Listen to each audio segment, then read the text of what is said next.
여러분, 혹시 올해 여름 더위가 예년보다 훨씬 심하다고 느끼고 계신가요? 에어컨을 틀어도 시원하지 않고 밤에도 잠들기 어려울 정도로 더운 날들이 계속되고 있죠. 실제로 이건 그냥 느낌이 아니라 정말 기록적인 폭염이 시작된 거라고 합니다. 그런데 놀라운 건 지금 이 더위가 끝이 아니라는 점이에요. 7월 말에서 8월 초 사이에는 지금보다 훨씬 더 강한 폭염이 찾아올 거라고 하는데 과연 어떻게 될까요? 올해 여름은 예년보다 일찍 시작된 무더위와 함께 기록적인 폭염으로 이어질 조짐을 보이고 있습니다.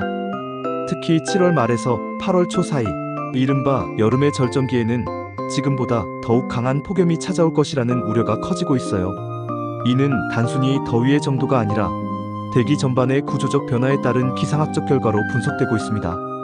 기상청은 7월 10일 발표를 통해 향후 당분간 서쪽 지방을 중심으로 체감온도가 35도에 이를 것으로 내다봤습니다.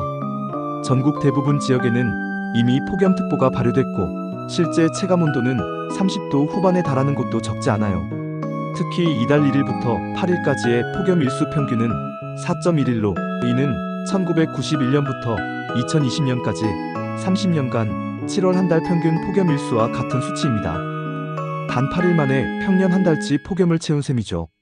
서울에서는 이미 2022년부터 3년 연속 6월에 열대야가 기록되고 있으며 올해도 마찬가지로 6월에 열대야가 발생하면서 여름 더위가 점점 앞당겨지는 경향이 고착화되고 있어요. 열대야는 밤사이 최저 기온이 25도 이상으로 유지되는 현상을 말하며 수면의 질을 크게 떨어뜨리고 체력 저하로 이어질 수 있어 주의가 요구됩니다. 그렇다면 올해 이처럼 강한 폭염이 발생한 주된 원인은 무엇일까요? 바로 고기압의 이중 겹침 현상입니다. 대기 상층에는 티베트 고기압, 중하층에는 북태평양 고기압이 자리하면서 우리나라 상공을 강하게 덮고 있는 상태예요. 이 고기압들은 각각 독립적으로도 고온 현상을 유발하지만 동시에 겹치면서 상승 기류를 막아 뜨거운 공기를 지면 가까이에 머무르게 하는 구조를 만듭니다. 이로 인해 기온은 급격히 상승하고 바람의 흐름도 정체되면서 더위가 쉽게 해소되지 않는 거죠. 여기에 동풍의 영향도 폭염을 가중시키는 요인으로 작용하고 있습니다. 동풍이 태백산맥을 넘으면서 건조하고 뜨거운 공기로 변해 서쪽 지방에 집중되거든요. 이로 인해 특히 내륙 지역은 체감온도가 더 높아지며 도시 지역에서는 열섬 현상까지 겹쳐 더위가 극심해지고 있어요. 또한 올해 장마가 평년보다 빠르게 종료된 것도 한몫하고 있습니다. 일반적으로 장마는 대지를 식히고 대기의 불안정을 완화하는 역할을 하지만 올해는 장마가 7월 말까지 이어지지 않고 조기 종료되면서 이후 남은 여름이 오롯이 폭염으로 채워질 가능성이 높아졌어요.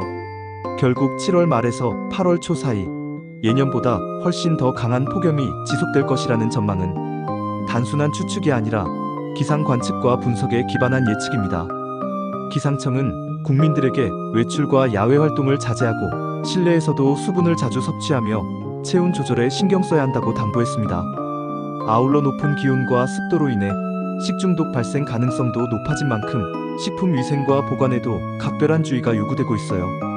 특히 노약자, 어린이, 만성질환을 가진 사람들의 경우 온열질환에 더욱 취약하기 때문에 가족 단위의 예방 조치가 필요합니다.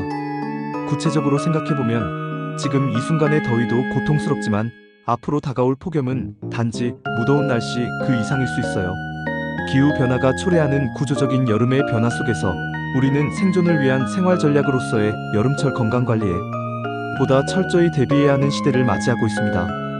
이런 상황에서 우리가 할 수 있는 최선은 정확한 정보를 바탕으로 미리미리 대비하는 것입니다. 올 여름은 정말 특별한 여름이 될 것 같으니 모든 분들이 건강하게 무사히 넘기시길 바랍니다.